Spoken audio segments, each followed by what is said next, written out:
ও বাজার করছে বুঝছেন, বাজার করছে পলাশি থেকে।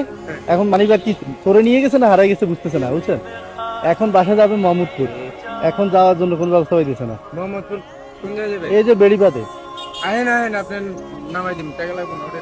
অন্য কারো খুঁজি, অন্য অনেকে বলছি না না বুঝছেন। আপনি রাজি হয়েছেন? না না আমি লম্বা আহেন, এই যে আমি কাম করছি না আয় খাই কি কয় আমি জমিদারের মতো কামে বেরে জানেন। হ্যাঁ অনেকে বলছে তো, কেউ নিতেছে না এই জন্য। আর ওটা না মাটা এই শালার ভিতরে তো খারাপ, এই যে আল্লাহ আমারে কামাইও দেয়, আবার সারাদিনে 2-3টা প্রতিদিন লেই ওঠেন। আচ্ছা উঠুন উঠুন। চিন্তা করা লাগে।